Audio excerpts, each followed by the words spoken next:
ఇటీవల చోటు చేసుకున్న బస్సు ప్రమాదాల నేపథ్యంలో ఆర్టీసీ యాజమాన్యం కీలక నిర్ణయం తీసుకుంది. ఇక నుంచి ఆర్టీసీ డ్రైవర్లు సెల్ ఫోన్ మాట్లాడుతూ డ్రైవింగ్ చేయవద్దని ఆంక్షలను అమలు చేస్తున్నారు. పైలట్ ప్రాజెక్టుగా హనుమకొండ జిల్లా పరకాల డిపోలో ఆర్టీసీ డ్రైవర్లు డ్యూటీకి వెళ్లే ముందుగానే సెల్ ఫోన్లను సెక్యూరిటీకి అప్పగించే విధానం అమలు పరుస్తున్నారు. డ్యూటీ ముగించుకున్న తర్వాత సెక్యూరిటీ నుంచి ఫోన్ తీసుకునే విధంగా ఆర్టీసీ ఉత్తర్వులు జారీ చేసింది. ప్రయాణికులను సురక్షితంగా గమ్యస్థానం చేర్చాలనే ఉద్దేశంతో ఈ విధానం అమలు చేయాలని నిర్ణయించారు.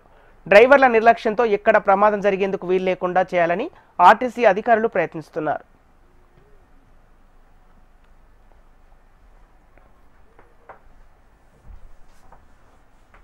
రీజియన్లోని పరకాల డిపోను ఈ రోజు నుండి పైలట్ ప్రాజెక్టు ప్రారంభించడం జరిగింది. పైలట్ ప్రాజెక్టు యొక్క ముఖ్య ఉద్దేశం ఏమిటంటే డ్రైవర్ సోదరులు ఆన్ డ్యూటీలో సెల్ ఫోన్ను వాడకుండా ఉండి ప్రమాదాలను నివారించడం గురించి ఈ పైలట్ ప్రాజెక్టులో డ్రైవర్లు విధులకు హాజరయ్యే ముందు వారి యొక్క సెల్ ఫోన్ని మన భద్రతా సిబ్బంది విభాగం దగ్గర భద్రపరిచి తర్వాత వారి విధులు ముగించుకున్న తర్వాత వారి యొక్క సెల్ ఫోన్ తీసుకోవాలి.